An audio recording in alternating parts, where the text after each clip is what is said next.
at Ultimate. Hey, Coach Burt here for Ultimate Soccer Coaching. Today we're going to talk a little bit about how to introduce competition into your soccer practice. Now you've got to be thinking, okay, well, soccer is competitive. Naturally, you're going to have competition. But a lot of the activities and a lot of things you do to work on skills and things like that don't necessarily have a competitive element to them.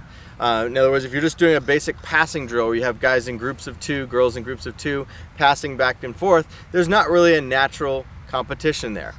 But what's going to happen if you don't introduce some sort of goal or some sort of competitive measure, the concentration level is not going to be as good.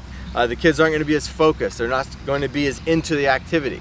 So I like to introduce some sort of competitive aspect as quickly as possible. And I'll give you an example. I was doing an activity with a U11 girls team, and we had 3 girls basically in a line, and 1 girl in the middle was working, 2 girls on the outside had a ball. And they were tossing to her. She was going to head it back, then she would turn around, take a couple steps, head the ball from the other girl back and forth.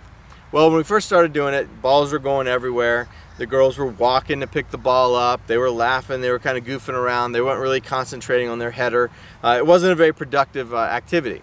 So what I did is I introduced an element of competition. I told them, okay, we're going to see who can get to 12 headers first. Well, the next thing I know, concentrations level's better. The headers are looking better. And on top of that, when the ball sprays out of the grid, they're sprinting to get the ball. They're running quickly. They're back in the grid. They're encouraging each other. Go, go, go, go, go. Made for a much more competitive environment, and we got a lot better productivity.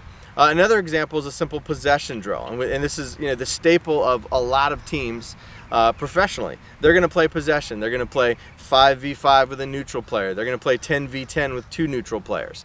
And by nature, that level of player, they're going to be competitive. They're going to work hard. Younger players, they're not. They're going to goof off. So what you want to do again is to have some sort of goal. So first team to get 10 consecutive passes, that counts as a goal. And you play first team to get 3 goals.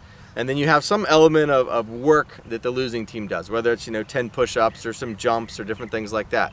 So anyway, introduce competition into your activities that don't naturally have a competitive element to them. You're going to see a more productive practice. You're going to see your kids working harder. You're going to see them stay more engaged. That's it. Have a good day.